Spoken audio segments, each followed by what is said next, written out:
حبايب قلبي، كيفكم؟ شو الاخبار؟ ان شاء الله تمام. طبعا هلا رايح انا من الصبح، على الساعة 29 دقيقة. طبعا رايح انا من الصبح عند رفيقي اللي زمان ما شفته، انتم بتعرفوه طبعا، وكتير كتير كتير كتير مشتاق له وكتير بحبه لهالشخص. يمكن انتم دوما بتكتبوا لي بالكومنت انه فارق العمر بيناتكم هو اكبر منك بكتير. شو هالصداقة يعني؟ قليل لا تلاقي صداقة شاب مع حدا أكبر منه بالعمر، ولكن هذا مو بس صديق، يعني هذا بمثابة أخي.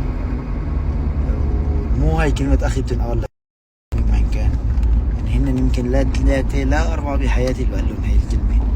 من رب أخ لم تلده لكم أمكم ولدته لكم الأيام. ما بعرف إذا قلت المثل صح، بس إنه هذا هو. فصباح الخير.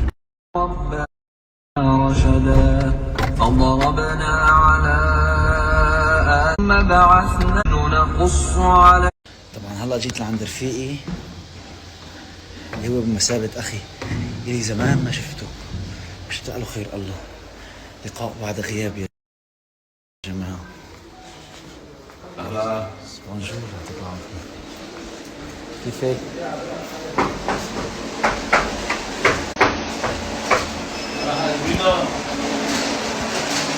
ليك وليك ليك وليك.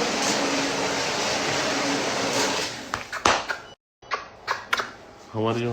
How are you معلم؟ الحمد لله على السلامة. لك يومين جاي ما بتقلي؟ الله يسامحك. بس أنا بقدر يا أخي. عندك والله شغل عروسي كتير. انت والفانز. ميدو أنا بشتغل كتير شو ريدو؟